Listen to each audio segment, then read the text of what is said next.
মুখ্যমন্ত্ৰী পাতো মোক আপোনালোকে 26 চনলৈ মুখ্যমন্ত্ৰী পাতি থৈছে এতিয়া আমি এজন প্ৰধানমন্ত্ৰী পাতিব লাগিব কাক প্ৰধানমন্ত্ৰী পাতিম দুটাই নাম এটা হল মোদী এটা হল ৰাহুল গান্ধী স্কুলৰ যদি বাচ্চা লৰাকো খুধু আগলি বাৰ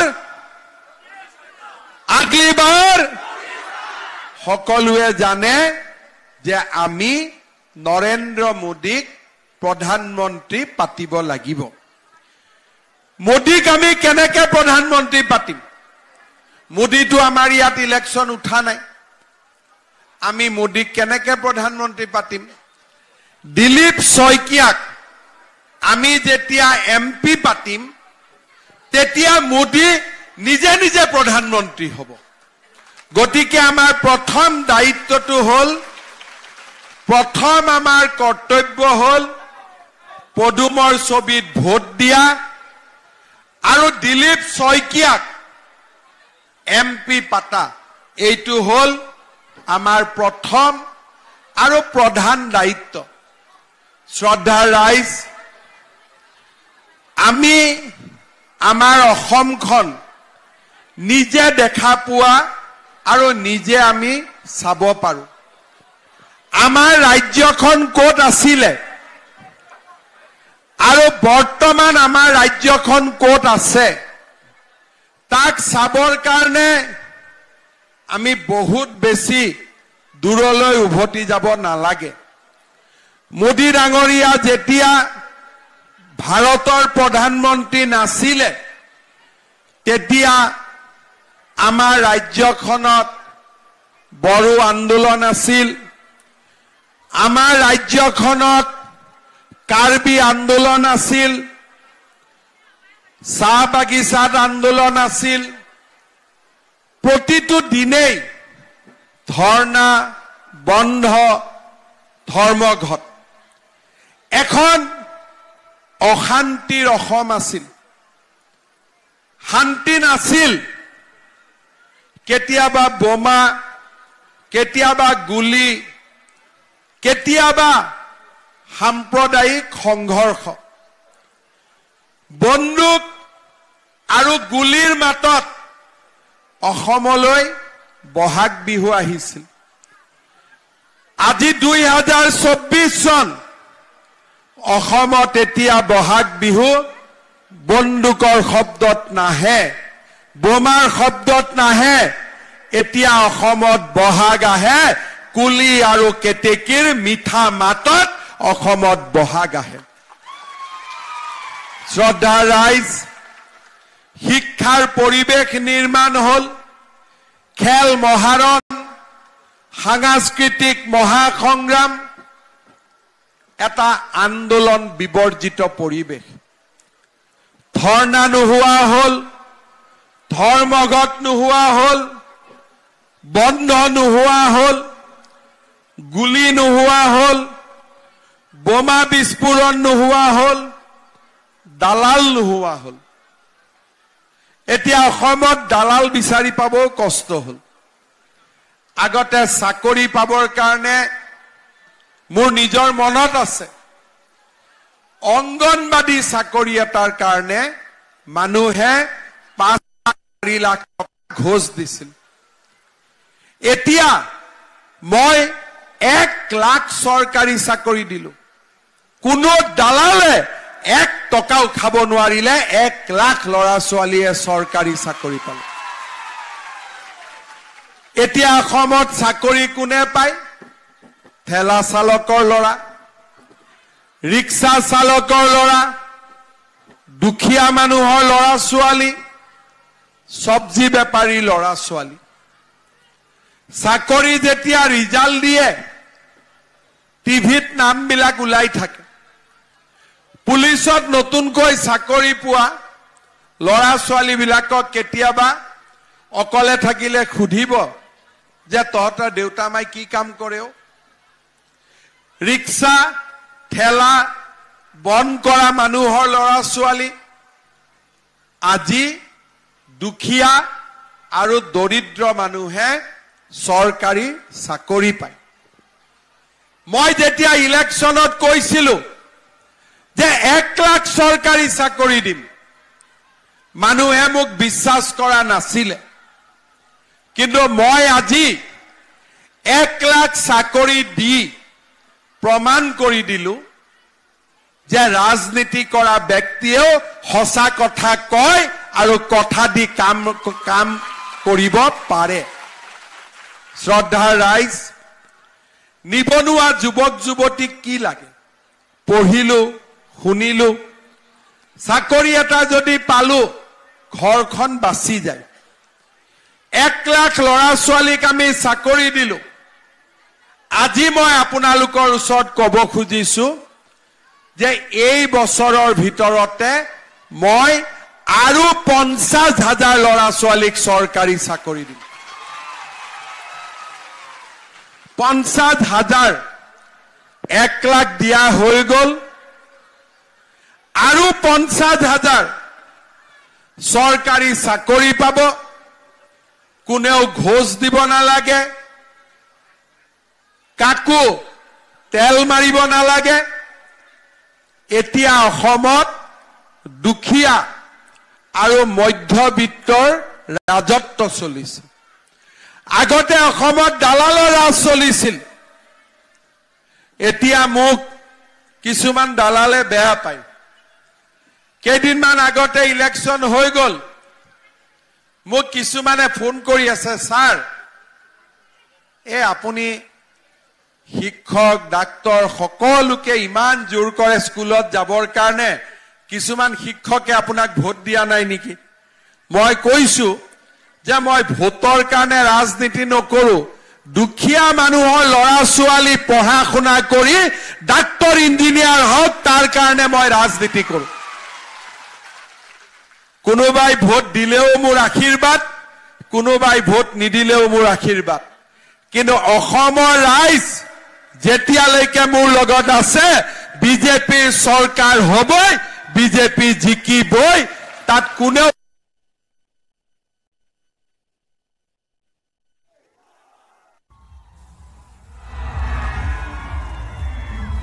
আৰু এনেদৰে মঙ্গলদৈত নিৰ্বাচনী প্ৰচাৰ মুখ্যমন্ত্ৰী নগাঁৱৰ পিছত মঙ্গলদৈত নিৰ্বাচনী প্ৰচাৰ এক বৃহৎ জনসভাত অংশগ্ৰহণ কৰিছে মুখ্যমন্ত্ৰীগৰাকী ইখনৰ পিছত সিখনকৈ নন ষ্টপ নিৰ্বাচনী প্ৰচাৰ মুখ্যমন্ত্ৰী হিমন্ত বিশ্ব শৰ্মাৰ মঙ্গলদৈৰ পিছত চিপাঝাৰ তামোলপুৰতো অংশগ্ৰহণ কৰিব জনসভাত নিৰ্বাচনী সভাত কংগ্ৰেছক তুলাধুনা দিছে মুখ্যমন্ত্ৰীয়ে আৰু 50,000 চাকৰি দিয়া হ'ব বুলিও প্ৰতিশ্ৰুতি দিছে মুখ্যমন্ত্ৰীগৰাকীয়ে মঙ্গলদৈত বড়ো আন্দোলন নোহোৱা হল কাৰ্বি আন্দোলন নোহোৱা হল আলফাৰ শান্তি চুক্তি হল আজি কোনেও অসমখন ডিভাইড আসাম 50-50 বুলি নকয় কাৰ্বি পাহাৰতো আন্দোলন নাই আজি আমাৰ অসমখনত পৰিৱৰ্তনৰ বতাহ বলিছে ইলেকশ্যনৰ আগত মই ৰাইজক কৈছিলো ৰাইজ আমাক ভোট দিয়ক মহিলাসকলৰ বাবে আমি অৰুণোদয় আঁচনি আনিম মানুহে মোক সুধিছিলে অৰুণোদয় মানে কি কংগ্ৰেছৰ দিনততো নাছিলে মই কলো যে অৰুণোদয় মানে বেংকৰ একাউণ্টত 830 টকা আহিব কংগ্ৰেছে কলে যে মোৰ ভেলকিবাজি কেনেকে আহিব টকা মই কৈছিলো মোদীজীয়ে বেংক একাউণ্ট বনাইছে কোনো দালাল নালাগে ডাইৰেক্টলি একাউণ্টত আমি টকা পাম কোনবাই মোক বিশ্বাস কৰিলে কোনবাই মোক নকৰিলে ইলেকশ্যন হৈ গল 830 টকা এতিয়া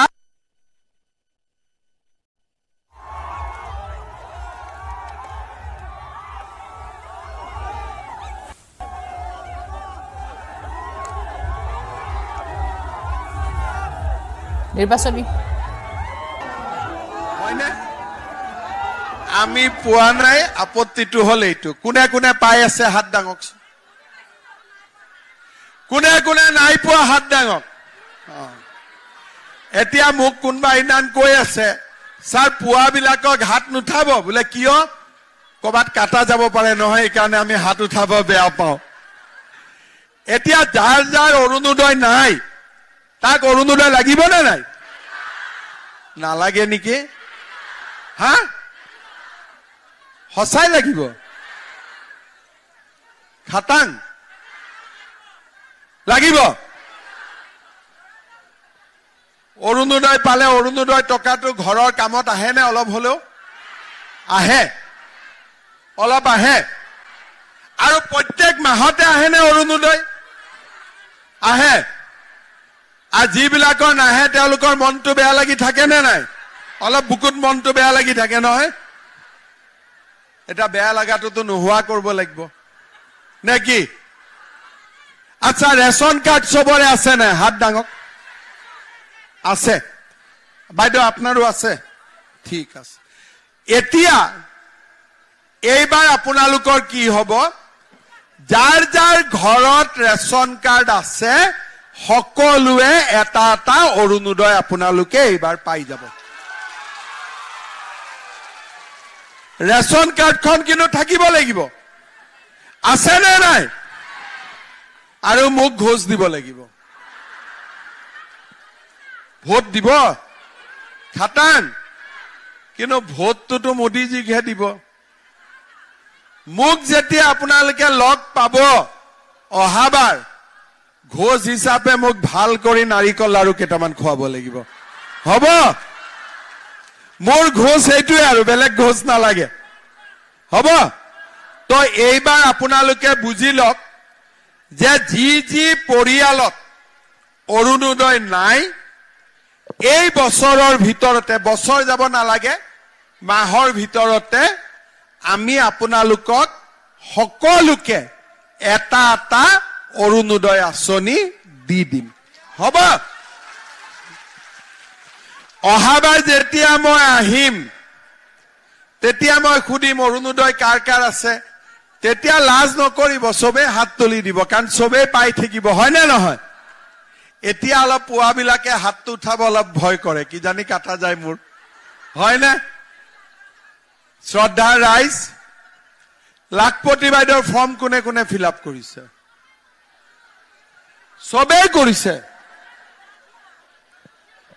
তাতে কৰিছে আপোনালোকেও কৰিছে আপোনালোকে কৰিছে হৈ গল ফৰ্ম ফিল আপ এতিয়া যিসকলে লাখপতি বাইদেউৰ ফৰ্ম ফিল আপ কৰিলে তেওঁলোকৰ বেংক একাউণ্টত খুব কম দিনৰ ভিতৰতে পুতুং কৰি 10,000 रुपया জমা হৈ যাব টকাটো আহি গল এতিয়া গিৰিয়েকসকলক কোনে কোনে টকাটো দি দিব কোনে কোনে দিব গিৰিয়েকক নিদিয়ে নিদিলে আকৌ গিৰিয়েকসকলে বিজেপিক ভোট নিদিব দিবনে নাই বিজেপিক ভোট কি কৰিব গিৰিয়েকসকলে বিজেপিক বেয়া পাব নালাগে বোলে লাখপতি ভিনদেউ নানিলে লাখপতি বাইদেউ আনিলে গতিকে ভিনদেউ কেজনক আমি ঠিক ঠাক কৰি ৰাখিব লাগিব যেতিয়া লাখপতি বাইদেউৰ টকাটো আহিব তাৰ 6-7 দিন আগতে মই আপোনালোকক দিনটো দি দিম যে অমুক তাৰিখে আমি লাখপতি বাইদেউৰ টকাটো মুকলি কৰি দিম এই যে 7 দিন আগত মই কম মাজৰ 7 দিন আপোনালোকে গিৰিয়েকসকলক খুব মৰম কৰিব গৰম ভাত খুৱাব কাজিয়া পেচাল নকৰিব হেকিদিন আজিৰ পৰাই যদি মই কাজিয়া পেচাল নকৰিব বহুত দীঘলীয়া হৈ যাব হয়নে 7 দিন কাজিয়া নকৰাকৈ থাকিব পাৰিম নে নাই হ'ব আগতে আমাৰ মা বাবা লাগিয়ে থাকে মোৰো লাগি থাকে 7 দিন যোৱাই দিগদাৰি হয়নে তথাপিতো এই টকাটো মই কিয় কওঁ যে গিৰিয়েকসকলক দিব নালাগে, কাৰণ এইটো আৰম্ভণিহে। যিসকলে 10,000 টকাটো পায়, কোনোবাই মুৰ্গী, কোনোবাই গাই গৰু, কোনোবাই সৰু দোকান এখন, কোনোবাই লাৰু পিঠা, কোনোবাই বিহুৱান, সৰু যদি আপোনালোকে ব্যৱসায় এটা আৰম্ভ কৰিব পাৰে, গ্ৰুপত 10 জনী মহিলা থাকে, যদি 10 জনীয়ে 1 লাখ টকা কৰি ব্যৱসায় কৰে ভাল হ'ব। নহলে গাই গুটিয়া কৰিও 10,000 দি কৰক, হাজবেণ্ডৰ পৰা 2-3 হাজাৰ টকা লৈ লওক।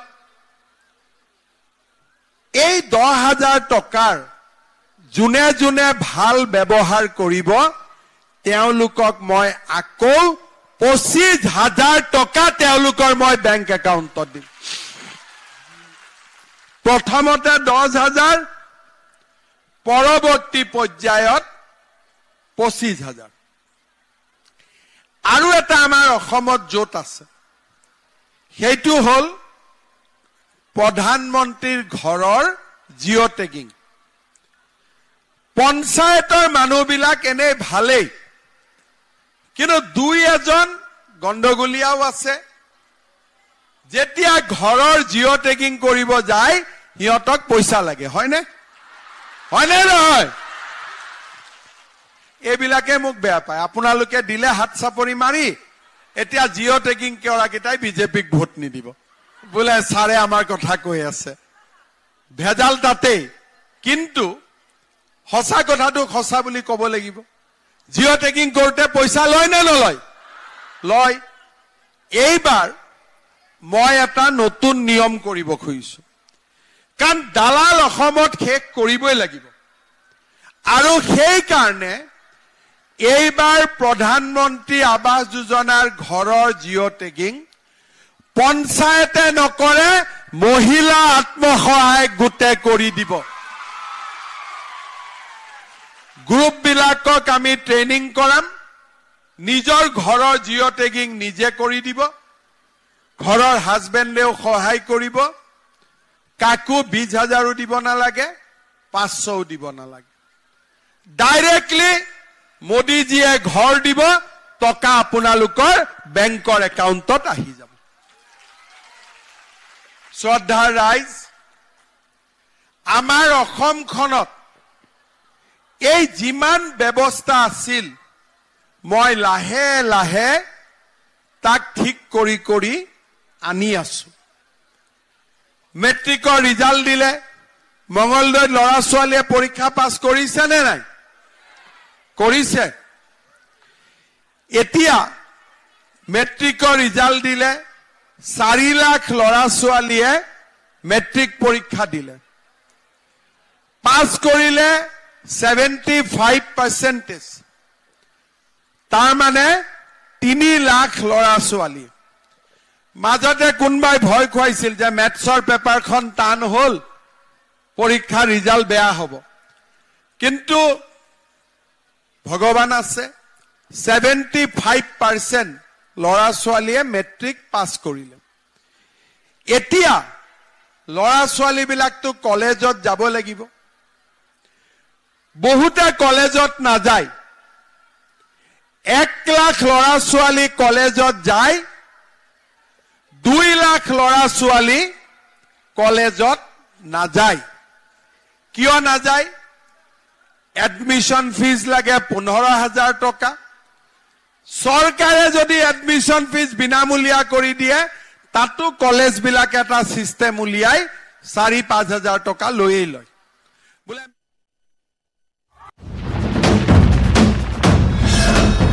ভাৰতৰ গৌৰৱ গোটেই বিশ্বতেই, ইয়াৰ সন্মান ষ্ট্ৰং মানে মাইথান ষ্টিক।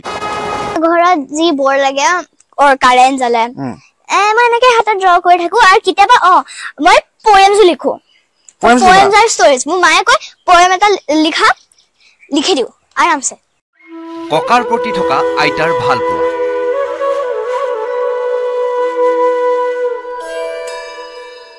আইতাৰ সুখত সুখী দুখত দুখী এইজন ককা।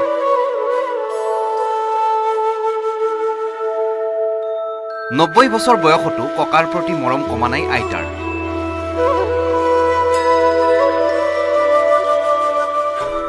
পহিলা বহাগত চেনাইলৈ হাঁচি থোৱা বিহুৱান দি সামাজিক মাধ্যমত ভাইৰেল ককা আইতা।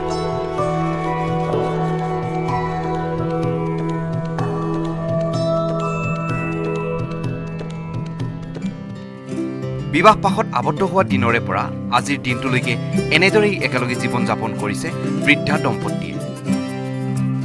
কিমান মৰম ভালপোৱা থাকিলে এনেদৰে অতিবাহিত কৰিব পাৰে দশকৰ পিছত দশক। এটুপি খোৱা পানী আনিবলৈও একেলগে যায় ককা আইতাই। কি নাম দিব এই অটুট বন্ধনৰ?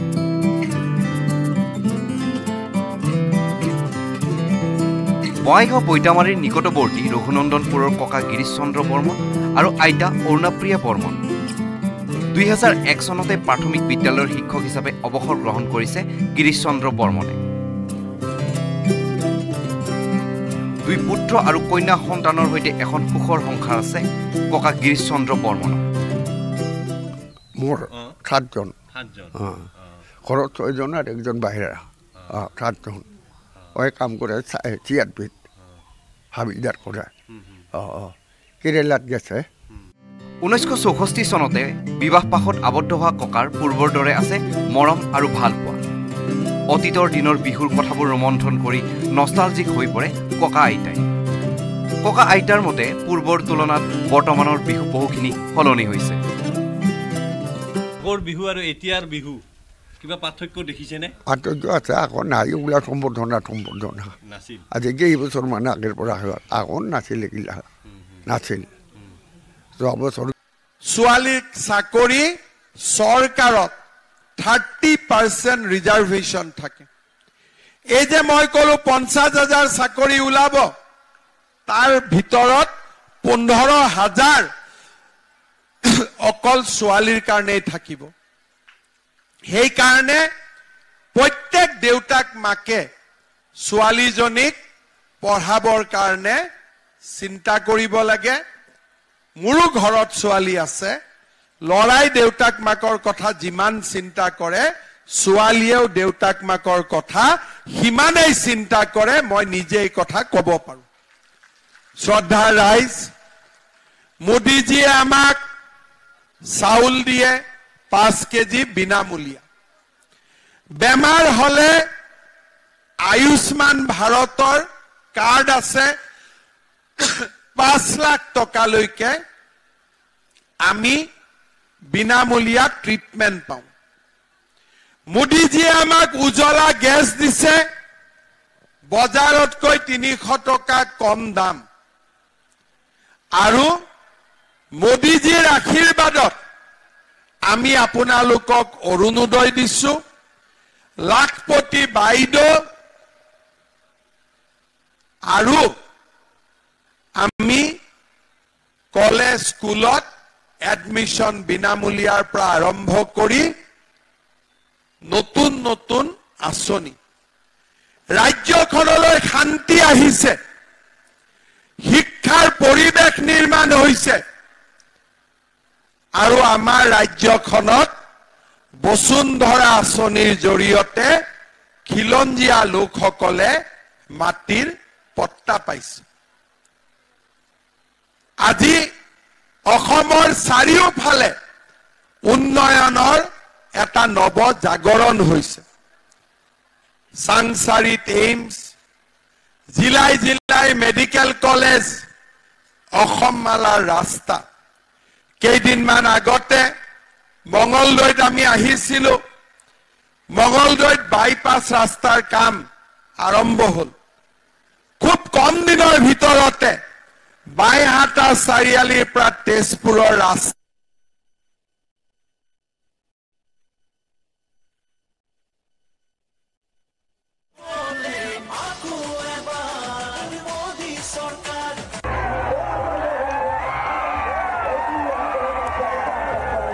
মঙলদৈ দিলীপ শইকীয়াৰ হৈ মুখ্যমন্ত্ৰীয়ে নিৰ্বাচনী প্ৰচাৰ চলাই আছে। নন ষ্টপ নিৰ্বাচনী প্ৰচাৰ মুখ্যমন্ত্ৰী ডক্টৰ হিমন্ত বিশ্ব শৰ্মাৰ। এনেদৰে মোদী চৰকাৰ জিন্দাবাদ আৰু এইবাৰ বিজেপিৰ চৰকাৰ হ'ব, মোদী চৰকাৰ হ'ব, এনেদৰে প্ৰচাৰ সভাত ভাগ লৈছে, এনেদৰে মন্তব্য কৰিছে মুখ্যমন্ত্ৰীগৰাকীয়ে। ইখনৰ পিছত সিখনকৈ নন ষ্টপ মুখ্যমন্ত্ৰীৰ নিৰ্বাচনী প্ৰচাৰ। নগাঁৱৰ পিছত মঙলদৈত মুখ্যমন্ত্ৰী প্ৰচাৰ, আৰু ইয়াৰ পিছতো আজি 4খন জনসভাত ভাগ ল'ব মুখ্যমন্ত্ৰীগৰাকীয়ে। আৰু এনেদৰে গীতৰ তালে তালে মাজে মাজে প্ৰচাৰৰ মাজে মাজে এনেদৰে গীতৰ ৰমেন ডেকাইও প্ৰচেষ্টা কৰিছিল, দিলীপ শইকীয়াইও প্ৰচেষ্টা কৰি আছে যে মঙলদৈৰ মাজেদি দৰং জিলাৰ মাজেদি ৰেল লাইন লৈ অহাৰ কামো আজি আমাৰ প্ৰচেষ্টাত চলি আছে। ময়ো টেক আপ কৰিছো আৰু মই আশাবাদী যে সেই দিনটো আমি দেখা পাম যেতিয়া দৰং জিলাৰ মাজেৰে ৰেলগাড়ী চলাচল কৰিব, সেই দিনটো আমি নিশ্চয় দেখা পাম। শ্ৰদ্ধাৰ ৰাইজ, আপোনালোকক মই অনুৰোধ কৰিম, মোদীজীক প্ৰধানমন্ত্ৰী কৰক, দিলীপ শইকীয়াক MP পাতক, সকলোৱে মিলি আমি এই সুন্দৰ অসমখনক আগুৱাই লৈ যাব লাগিব আৰু আমি অসমখনক ভাৰতৰ ভিতৰতে এখন সৰ্বশ্ৰেষ্ঠ ৰাজ্যত পৰিণত কৰিব লাগিব। মই আপোনালোকক এই দুপৰীয়া ইয়ালৈ আহি আমাৰ ইলেকশ্যন মিটিং শুনাৰ কাৰণে আপোনালোকক ধন্যবাদ জনাইছো। আপোনালোকৰ মাজত আমি সদায় আছো, আপোনালোকৰ কাৰণে কাম কৰিম। আপোনালোকে দিলীপ শইকীয়াক দিয়া ভোটবোৰ মোদীজীৰ কাৰণে আশীৰ্বাদ বুলি ধৰা হ'ব, মোৰ কাৰণে মই আশীৰ্বাদ বুলি ধৰিম। শ্ৰদ্ধাৰ ৰাইজ, এই ভোট অকল দিলীপ শইকীয়াৰে নহয়, দিলীপ শইকীয়াক দিয়া প্ৰতিটো ভোট মোৰ বাবেও আশীৰ্বাদ বুলি মই মানি ল'ম আৰু আশীৰ্বাদ বুলি তাক গ্ৰহণ কৰিম। পুনৰ এবাৰ আপোনালোকৰ আশীৰ্বাদ বিচাৰিলো। 26 তাৰিখে EVM-ত পদুমৰ চিনত ভোট দিবৰ কাৰণে আকৌ এবাৰ অনুৰোধ কৰিলো। মোৰ লগত একেলগে ক'ব, ভাৰত মাতা কি। মোদীজীয়ে শুনিব লাগিব, ডাঙৰ কৰি ক'ব লাগিব, ভাৰত মাতা কি। Narendra Modi, Narendra Modi, Dilip Saikia, BJP, AGP। বহুত বহুত ধন্যবাদ। জয় হিন্দ।